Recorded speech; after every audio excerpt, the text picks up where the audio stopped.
Hello everyone, welcome back to my channel and another Christmas card in 2025. This one I am making kind of another very simple, very forgiving scene. This one is going to look like a forest in the background, and I wanted to do a slimline. I'm going to share some things that if you are crunched for time or don't want to do multiple moving of stencils, a way to make this a little bit easier. But I wanted to put this on a slimline. This is a mini slimline, so when folded, it measures 3 by 6. And I decided to stencil on a separate panel just so that I could ensure that I kept the back of my card clean and the inside of my card clean because I'm kind of a messy stenciler. The other thing I'm using is a sentiment set. I want to say this is from Kathy Zilski and maybe Simon Says Stamp, but I'm not entirely sure. I chose 2 different greetings, Merry and Bright and Sending You Joy is what I chose. And because those little thin fonts, those scripty ones, are very fine, I was worried that if I stamped them first and then tried to die cut them, that I would get the stamp would be all wobbly. So I went ahead and die cut everything out first, and then I kept the negative space that I die cut from, and I'm going to lay in the positive pieces and stamp from there. This is something that helps the whole mass-produced process go a little bit faster. Anytime you can do multiples of one thing at one time, it will save you time. So in this case, I'm able to stamp all of my greetings at one time. I'm also only going to use one color of ink for my greetings, and that is another time saver. You don't have to go and fiddle and pick multiple ink colors, a very, complex or this is only like a green, different shades of green and red. So if you wanted to, you could do obviously multiple ink colors for your greetings, but I chose to just stick with red. But you can make that as colorful as you'd like. I'm just going to lay these inside this little piece here. I'm using my Mini Misty. That is another tool that helps me save time when I am mass producing, because I can stamp everything in the same place multiple times. These stamps are not very conditioned, and so I knew that I was probably going to have to stamp things multiple times. However, my ink pads were super juicy, so I really only had to stamp things once. The ones that I did stamp twice, they kind of blurred the lines, especially on those finer sentiments a little bit. So, and that was probably also user error from me pushing too hard, getting like overly excited about my stamping. So like I said, I chose one color of ink. I believe this is Brick from Simon Says Stamp. It's a nice deep red, a very Christmassy red, I thought. And I just stamped that one time in those negative spots, just ensuring that everything was in the same place every time, and that moved along very quickly. So I will just rinse and repeat and continue this until I have stamped all of my greetings. As you can see there, I'm very grateful for the Misty because I just didn't quite push hard enough on that Mary, and so I can go back, as long as I leave everything in the same spot, I can go back and stamp it and not worry about getting things off. Once that was done, it was time to move on to our stenciling. So as you see, I've got lots of little washi tape on my little waffle flower grip mat here. That is to give me just a rough guide on where to align my stencils. My stencils are from Pinkfresh Studio. It is their Wintry Forest. There is, I believe, 6 stencils in this set, but I only used, or 5, but I only used 3. And this is a very forgiving stencil set. So it is meant to go across a 4 1/4 by 5 1/2 inch, so A2 size card, but I wanted to make a mini slimline. So I chose to, I knew I was going to have to move this stencil around a little bit. And I was trying to be cautious because I didn't want to have that blunt, straight line in my little forest there, because obviously straight lines do not exist in nature. And so I was trying to be very cautious about where to replace that stencil. And that's why I had both little corners marked off on the left and the right hand side, just because I knew that I could move the stencil and line up my corner, my paper, my little 3x6 panel in that corner on the top right here. And then I could go back and line up the left-hand side of the stencil on that bottom left corner. And then when I needed to shift it over so I could cover that full panel, I could move it up to that top left corner. And that was just giving me, like I said, rough guides on where to align my stencils. Like I said, I chose to only use 3 of the stencils in this because it's not as tall, obviously. So I was able to just kind of shift things around a little bit. The inks I chose to use are not like a Kelly green or like a true green. They're more of kind of a sagey green. So I used Simon Says Stamp, Aspen, Pine, and Sage. And I'm using just a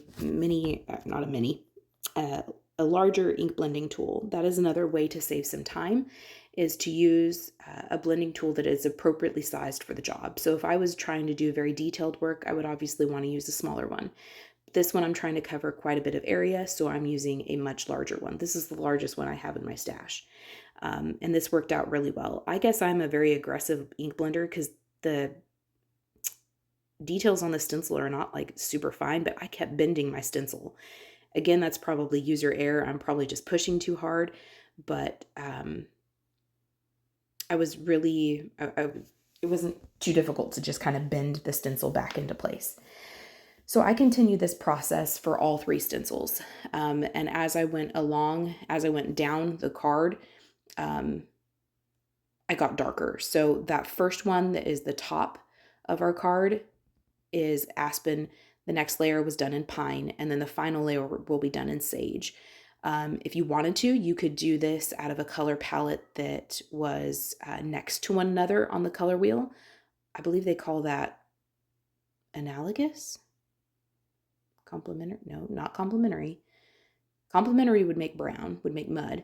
I think they call it analogous. So they're next to one another in the color wheel. So you could do red, orange, yellow, or yellow, green, blue. They would blend nicely into one another because these stencils are designed to blend into one another. There isn't like a cutoff or the pattern doesn't end. It is meant to blend into one another. So I chose to do just a very simple color palette. I just grabbed some, the 3 colors in that. I can't even think of the word I'm looking for in that color set, and just use those. I didn't do anything fancy as far as colors goes. And that is another way to kind of help streamline your mass production process. So I chose to make 21 cards just because I was able to get 3 mini slimline panels from an A2 sheet of cardstock.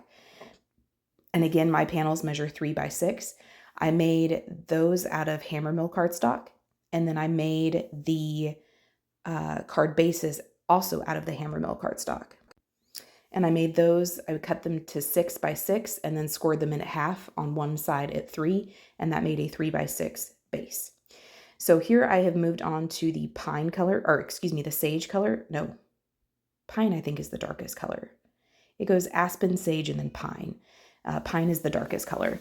And I'm just blending that on, and I'm trying to kind of keep it somewhat straight. But again, this is a very forgiving stencil. I was just trying to ensure that I didn't have like straight lines in there, because again, those don't exist in nature. And I was trying to make sure I didn't have like white anywhere. And I did go back, and if I did see white, I would just take what ink was left on my blending brush and just kind of blend that out to a lighter shade of green, so it didn't look like I just had white randomly. And that's what I did for all of the cards, all of these panels. This actually went fairly quickly. I did discover that I was getting kind of bored with it toward the end. And a way to keep yourself from getting bored if you are in mass production mode is to change up the color palette or change up the orientation. Maybe you change up the size of whatever it is you're working on. That's one way to keep yourself from getting bored. I just kept powered through, but that is a way to keep yourself from getting kind of bored and tired with the process. When that was all done, it was time to go ahead and start to assemble because we've already done our sentiments. So I chose to just glue these down flat to my card base, and you could pop these up because these are a very simple card.